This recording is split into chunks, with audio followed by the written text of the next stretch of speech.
Shabbat Shalom à tous, Parasha Tetzavet. Donc dans cette paracha, Dieu commande à Moshe de recevoir les enfants d'Israël de l'huile d'olive pure pour alimenter la flamme perpétuelle de la menorah que Aaron devra allumer chaque jour du soir jusqu'au matin.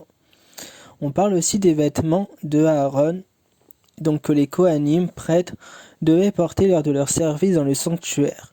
Ils sont décrits. Tous les Kohanim portaient 1. La kétonnette, une tunique de lin, 2. Le pantalon de lin, 3. Un turban de lin, 4. Une longue ceinture portée au-dessus de la taille. En plus de ces habits, le Kohen Gadol portait le éphod, une sorte de tablier tissé de fils de laine et de lin, teints d'azur, de pourpre et d'écarlate et de fils d'or. Le rochen, un pectoral comportant les 12 pierres précieuses gravées au nom des 12 tribus d'Israël. Le Me'il, une cape de laine bleue avec des clochettes en or et des ornements en forme de grenade à sa lisière, et le Tsi, une plaque d'or portée sur le front comportant l'inscription Saint pour Dieu. Tetzavé inclut les instructions détaillées de Dieu pour les 7 jours d'initiation dans la prêtrise d'Aaron et de ses 4 fils, Nadav, Avihu, Elazar et Itamar, ainsi que pour la fabrication de l'autel d'or sur lequel brûlait la kétoret, l'encens. On va maintenant essayer de réfléchir sur un passouk de la paracha, donc c'est dans Shemot, chapitre 28, verset 2. Tu feras confectionner pour Aaron ton frère des vêtements sacrés, un signe d'honneur et de majesté.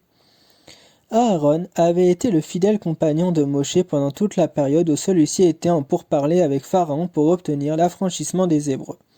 Dorénavant, il sera chargé plus spécialement du culte de l'Éternel dans le tabernacle, lui et ses descendants après lui. Et pour permettre à Aaron d'accomplir convenablement ce service divin, l'Éternel demande à Moshe de lui confectionner des vêtements et des ornements spéciaux qu'il revêtira quand il se présentera devant Dieu. Donc comme on l'a dit dans le résumé de la paracha. En lisant tous les détails que nous fournit la Torah sur ses habits, on peut se demander pourquoi Aaron n'aurait pas pu tout aussi bien exercer son ministère dans ses vêtements de tous les jours, qu'ajoute un tel service les habits particuliers.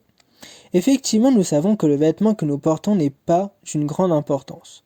On ne peut juger quelqu'un d'après ses habits, ni l'intelligence, ni le cœur, ni aucun des nobles sentiments ne se manifeste dans ce que nous revêtons. Par contre, nous avons la possibilité de nous rendre compte si notre interlocuteur est un homme soigné et bien élevé d'après la manière dont il est vêtu, que ses vêtements soient riches ou non. Par ailleurs, si nous avons du respect ou de la considération pour une personne, nous avons à cœur de nous présenter devant elle avec une mise plus soignée, donc des vêtements propres, plus soignés, repassés, etc. En agissant ainsi, nous lui montrons que nous avons fait un effort pour elle et que nous l'aimons et que nous lui sommes tout dévoués. Il en est de même envers Dieu. Certes, l'Éternel connaît les sentiments profonds de notre cœur et n'a pas besoin de lui de marques extérieures de respect et d'amour. Il n'en faut pas moins que nous, de notre côté, pour nous-mêmes plus que pour Dieu, faire un effort pour nous présenter devant lui convenablement et soigneusement vêtus. Dans une certaine mesure, chacun de nous est au service de Dieu, tout comme le plus grand prêtre l'était au tabernacle.